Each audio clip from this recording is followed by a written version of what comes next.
Vítajte v prvom module videokurzu YouTube Strategy Premium.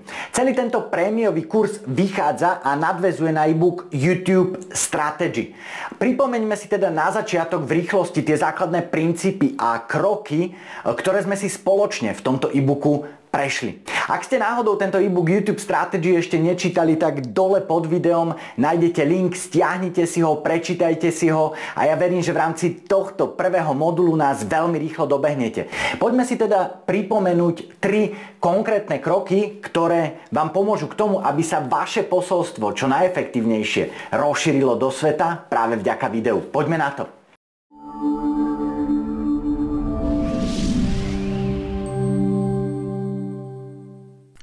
V e-booku YouTube Strategy sme si spolu prešli túto trojkrokovú stratégiu, ktorá vám pomôže k tomu, aby ľudia našli vaše videá na internete čo najľahšie, vďaka čomu zvýšite sledovanosť svojich videí. V druhom kroku, aby ľudia pozerali s radosťou vaše videá od začiatku až do konca, vďaka čomu zase zvýšite účinnosť svojich videí.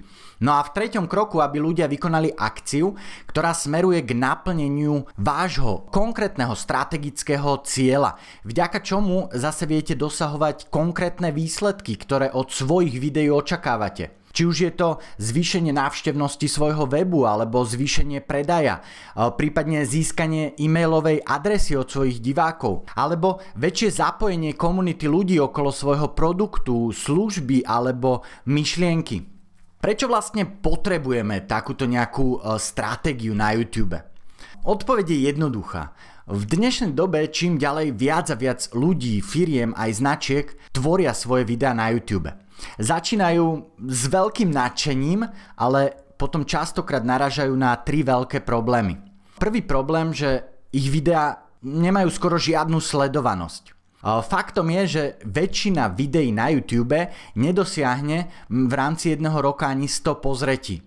Druhý problém je to, že videá im negenerujú žiadnu návštevnosť na web alebo negenerujú im žiadny predaj. Jednoducho nenaplňajú im ciele, ktoré od videí a videomarketingu očakávajú. No a to nás privádza k tretiemu problému, že keď ľudia nemajú sledovanosť, nenaplňajú im to ciele, tak ich to privádza k frustrácii, že čas, ktorý investovali do videa, nestal za to. A to je škoda, pretože častokrát ich videá sú skvelé a ich videá by mal svet vidieť. Pripomeňme si teda v skratke, čo spôsobuje tieto problémy a ako ich vieme vyriešiť práve vďaka tejto stratégii. Prvý problém je to, že ľudia nemajú sledovanosť. Je to spôsobené tým, že na YouTube, na internete sa produkuje neustále obrovské množstvo obsahu. Len pre ilustráciu v roku 2015 uviedla CEO YouTube Susan Wojcicki, že len na YouTube sa nahrá 400 hodín videa každú 1 minútu. Každú 1 minútu sa uploadne na YouTube až 400 hodín videí a to je obrovské množstvo a toto množstvo neustále rastie, čiže to, čo bolo v 2015, už samozrejme teraz nie je pravda a ten počet videí, ktoré sa nahrá na YouTube, je teraz výrazne väčší. No a internet nie je len YouTube. Na svete je viac ako 1 miliarda webových stránok a aj tieto webové stránky neustále pribúdajú. Tieto webové stránky tiež generujú obsah, či už vo forme textu, alebo audia, alebo fotografií a na internete tak vzniká doslova pretlak. Doslova obrovský oceán obsahu, v ktorom sa však väčšina toho obsahu stratí. Video je tiež len obsah, pretože ľudia ho jednoducho nenájdu.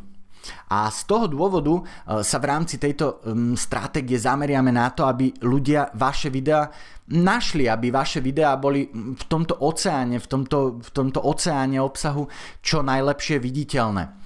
A pomôžu nám k tomu viaceré techniky. Prvú si prejdeme už za chvíľočku a to je analýza kľúčových slov, čiže pozrieme sa doslova do hlav ľudí, ktorých chcete osloviť, čo na internete vyhľadávajú, čo ich zaujíma, aké problémy riešia. A to je vlastne taká objednávka od vašej cieľovej skupiny, aké videá by chceli od vás pozerať, aké videá by im čo najlepšie pomohli. Čiže Toto je jedna z techník, ktorú si prejdeme v rámci tohto prémiového kurzu, a to je analýza kľúčových slov, čiže vyberieme kľúčové slova, ktoré vaša cieľová skupina vyhľadáva. Samozrejme potom v ďalších moduloch na to nadväzuje aj videooptimalizácia, kde je potrebné tieto kľúčové slova správne pri nahrávaní videa na YouTube použiť, aby to celé čo najlepšie zafungovalo, aby v konečnom dôsledku ľudia našli vaše video na internete čo najľahšie a aby ste neriešili problém, že vaše videá nemajú sledovanosť. Čiže tento problém vieme veľmi ľahko a veľmi rýchlo vyriešiť práve vďaka tejto stratégii. Pozrime sa na ďalší problém. Druhým problémom, s ktorým sa bežne ľudia stretávajú pri svojich videách, je to, že videá im negenerujú žiadnu návštevnosť na web alebo žiadny predaj. Jednoducho nenaplňajú im ciele, ktoré od svojich videí očakávajú. No a to nám rieši práve tento druhý bod tejto stratégie, pretože nie je jedno, keď aj ľudia nájdu vaše video, že či ho pozerajú až do konca, alebo či ho po pár sekundách vypnú. Pretože ak aj ľudia nájdu vaše video, ale po pár sekundách ho vypnú, tak jednoducho tá stratégia nezafunguje a nestačí dosiahnuť len to, aby ľudia vaše video našli. Je veľmi dôležité vytvoriť obsah pre svoje video tak, aby bol pre ľudí pútavý. Je dôležité video správne natočiť, správne zostrihať, aby doslova prilepilo ľudí k obrazovkám. A keď ľudia pozerajú vaše video až do konca, respektíve čo najviac ľudí si pozrie vaše video až do konca, tak dokážete ľuďom odovzdať hodnotu, dokážete vybudovať vďaka videu dôveru a dokážete ich nasmerovať na výzvu k akcii, ktorá smeruje práve k naplneniu vášho strategického cieľa.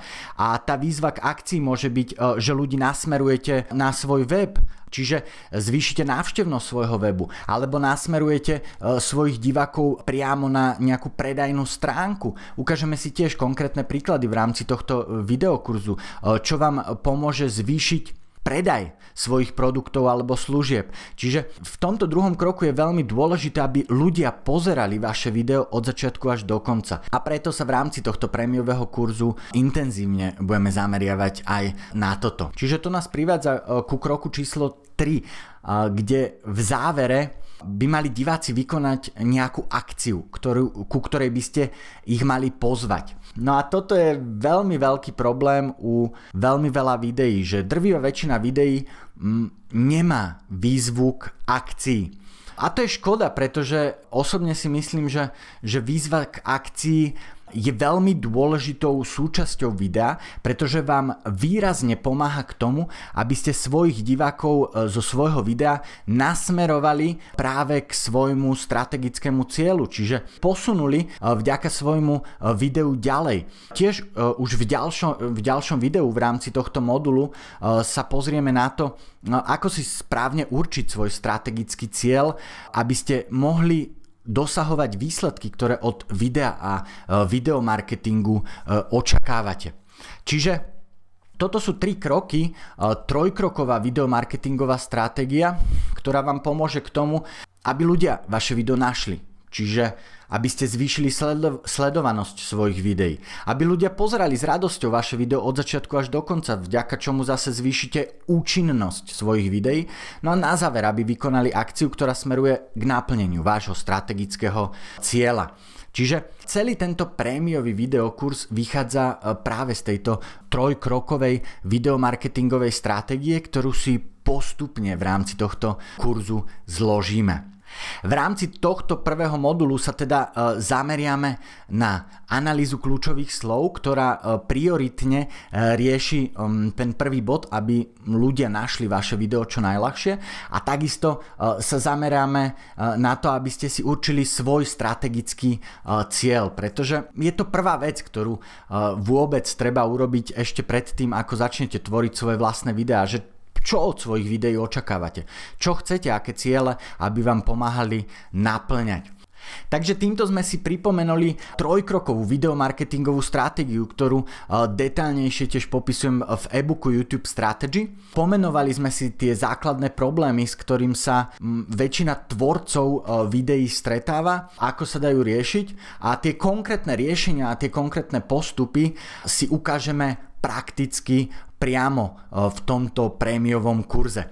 Čiže ja už sa teším teraz na vás v ďalšom videu, kde sa naplno zameriame na to, ako vybrať tie správne kľúčové slova pre svoje videá, aby ste vytvárali obsah na to, čo vaša cieľová skupina vyhľadáva.